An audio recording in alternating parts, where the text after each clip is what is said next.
Welcome to My Bibliography, Getting Started. This class is brought to you by the Research Medical Library. If you're not familiar with My Bibliography, it is an NCBI reference tool, and it lets authors save their citations either directly from PubMed, upload from a file, or enter using a template. And when the author's ERA Commons account is linked to their NCBI account, My Bibliography unlocks the ability to monitor their publication's compliance statuses with the NIH public access policy. So to access My Bibliography, you're going to access your My NCBI account, and then you can get to the My Bibliography tool. You can do this at the address that's provided in the slide, or you can do it by way of PubMed. If you go to PubMed in the top right-hand corner, there's going to be a login button. Click on that button, and you're going to get to the page that you see here in the screenshot.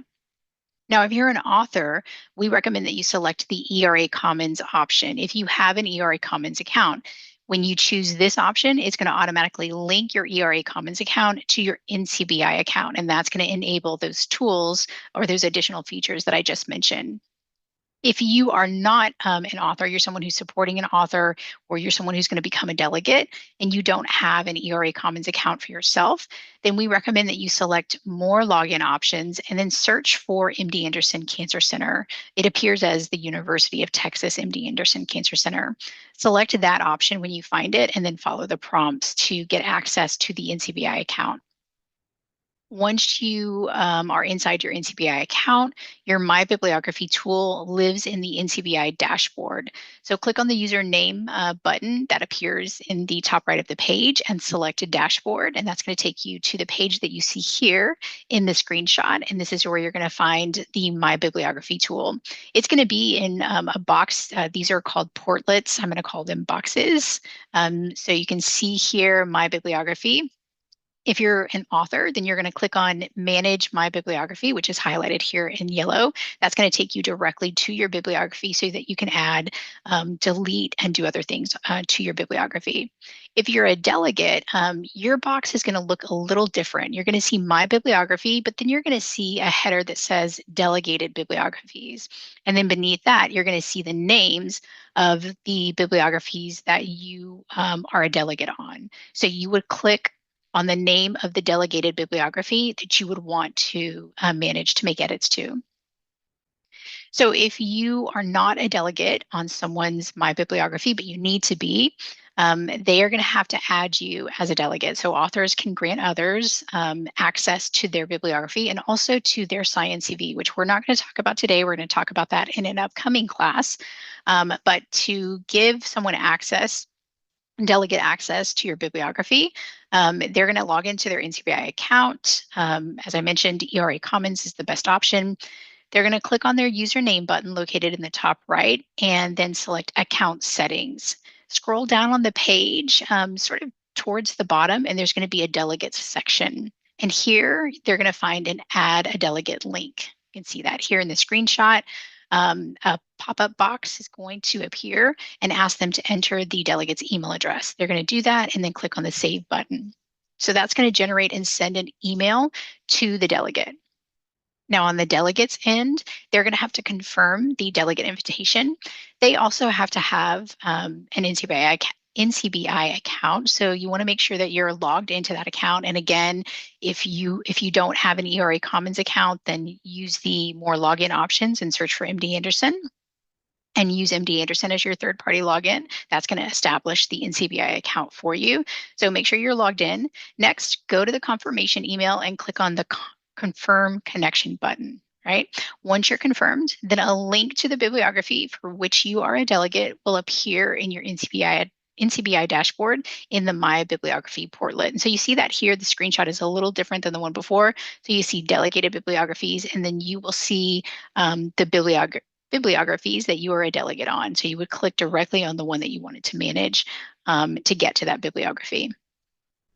Okay, so how do you add citations to a bibliography? It's pretty straightforward. There is an Add Citations button and menu. You see that in the screenshot here. So you're going to click there, and then you have some options for adding. You can do it directly from PubMed. You can do it from a file, or you can do it manually. I'm going to recommend that you add directly from PubMed. This is the easiest way to add citations to the bibliography. Adding from a file, keep in mind that you're restricted to two file format types, Medline and RIS. These are very specific file types that most users don't have and cannot create. There are some ways to create this type of file using certain tools. If you would like to know more about that, then please reach out to me, and I'm happy to go over that with you.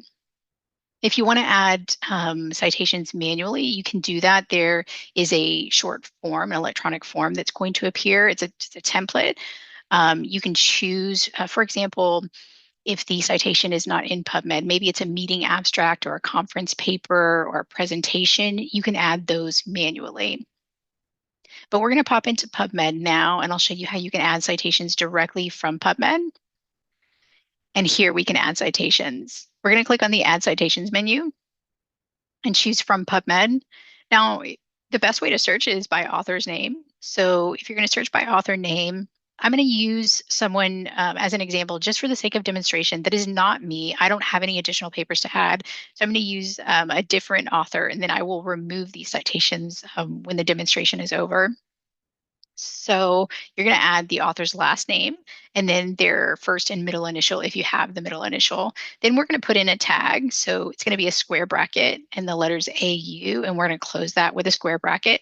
We're telling PubMed to only search for our terms, in this case, a last name and a first initial in the author field. I'm going to click on Search PubMed.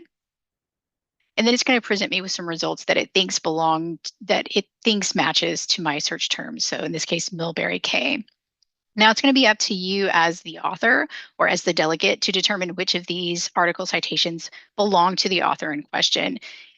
You probably, if you work with them, or you are, obviously, if you are them or if you work with them, then you know the area of research. So that's going to help you identify just based on the title alone. You can click into the article to get more information about the article and its authors and their affiliations. But you're probably going to be able to guess at which of these citations belong to the author. And keep in mind that if you select something where you find out later, you know what, this is not my author, you can easily remove that from the bibliography. So don't worry, that's not a giant problem. So you would select those citations that belong to the author. And in this case, we have about 65 results. You can move to the next page using the link here at the bottom. Just for the sake of demonstration, I'm going to select these first three, and I'm going to click on Add to My Bibliography. I should get a confirmation saying that the citations were successfully added to my bibliography. Okay, and I can close this window, and I should see those citations now appear on the bibliography, and they do. And so here they are. And each citation, the title will be hyperlinked so that I can click on it and get directly to that article's abstract page in PubMed. Okay, now I'm going to remove these citations, but I'm going to pop it back into the slides for just a moment because we're going to move on to deleting and hiding citations. Actually, you know what? Let me back up, and I'm going to show you the manual method. So we're going to go to Add Citations, and I'm going to choose manually. And I get this like prefab form. So you can choose at the top what sort of citation you're adding. Meeting abstracts is popular, so I'm going to enter the title of the paper. Only those fields with a red asterisk are required. Then I'm going to put in, bear with me, I'm just going to complete the required fields.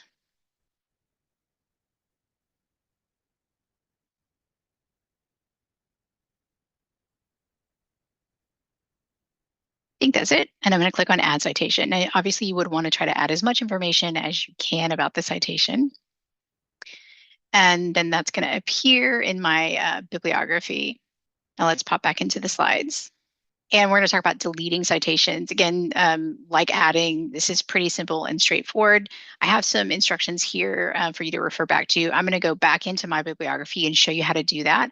But I do want to mention that some citations cannot be removed from your bibliography. So if you're someone who has an ERA account linked to the My Bibliography, then as I mentioned at the top, that will enable certain features.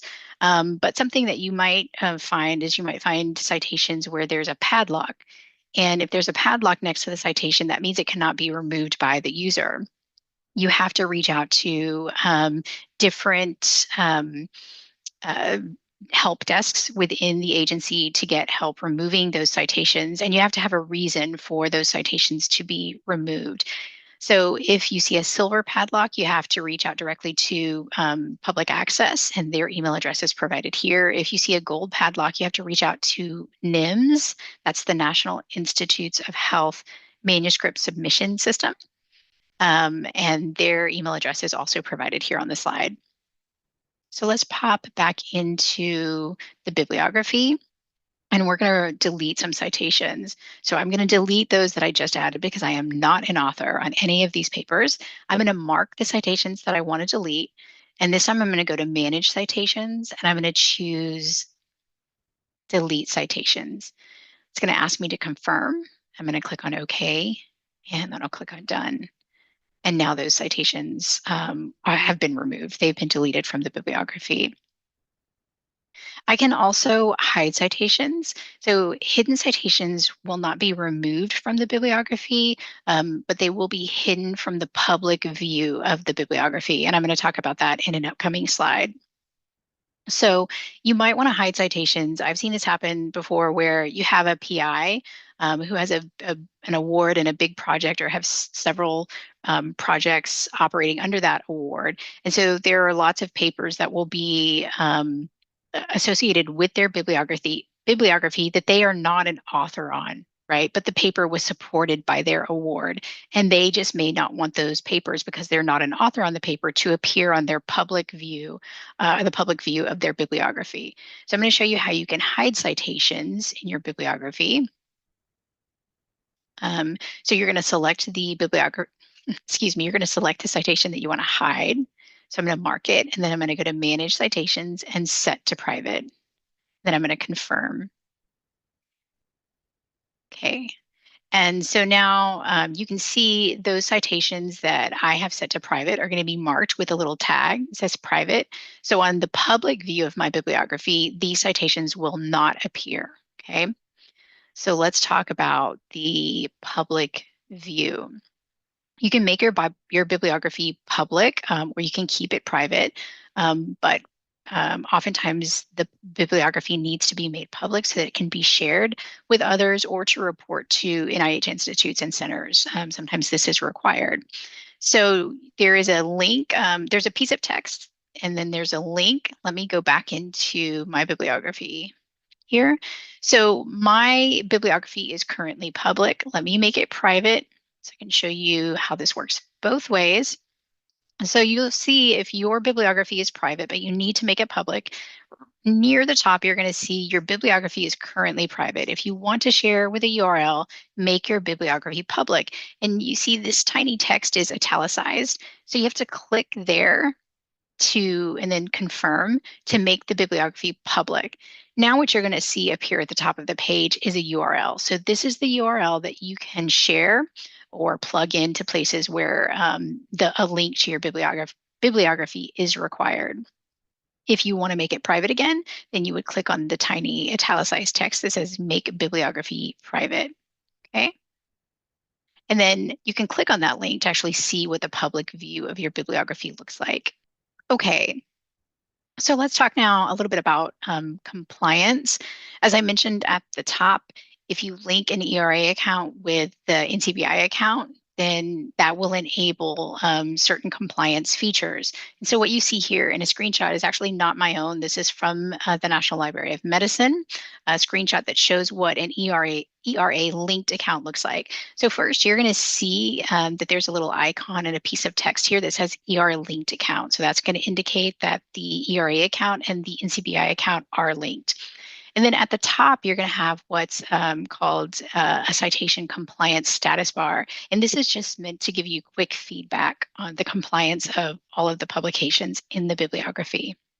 This compliance status bar matches the compliance status that you'll find in the article citation list. Okay, so here, for example, it's color coded, and I'll talk about color coding in the next slide.